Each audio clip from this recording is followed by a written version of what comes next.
Pemirsa, banjir yang melanda Desa Pancasari, Kecamatan Sukesada Beleleng, mengakibatkan puluhan hektar kebun wortel di desa ini gagal panen. Para petani terpaksa memanen wortelnya lebih awal karena takut busuk. Petani mengaku merugi hingga puluhan juta rupiah. Beginilah kondisi kebun milik sebagian petani di Dusun Dasong, Desa Pancasari. Nampak lahan dan tanaman petani rusak parah akibat diterjang banjir pada Kamis lalu.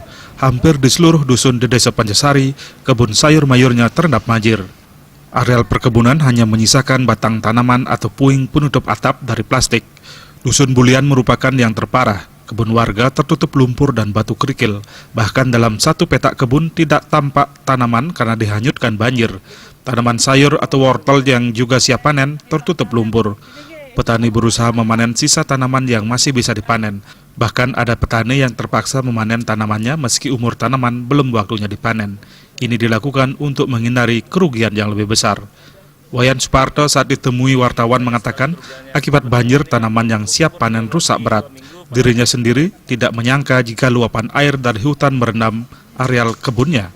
Kini tanaman yang sangat diharapkan gagal panen. Tapi tadi saya tanya sama petani sini, banyak sekali dampaknya ini. Luas sampai ujung danau. Semua. Kemungkinan yang di bawah ini nggak bisa panen ini. Stroberinya sama kulnya masih nggak bisa ya? Iya, nggak bisa. Terendam. Busuk ya, Bang? Ya. Kalau ini ada yang busuk, Pak ya? Banyak. Banyak yang busuk.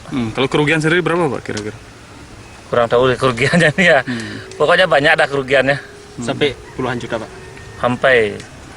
Sebenarnya sekarang di pasar itu sudah naik karena cuaca buruk ini. Tapi karena sekarang panen petani ini semakin menurun gini, harganya mungkin menaik lagi.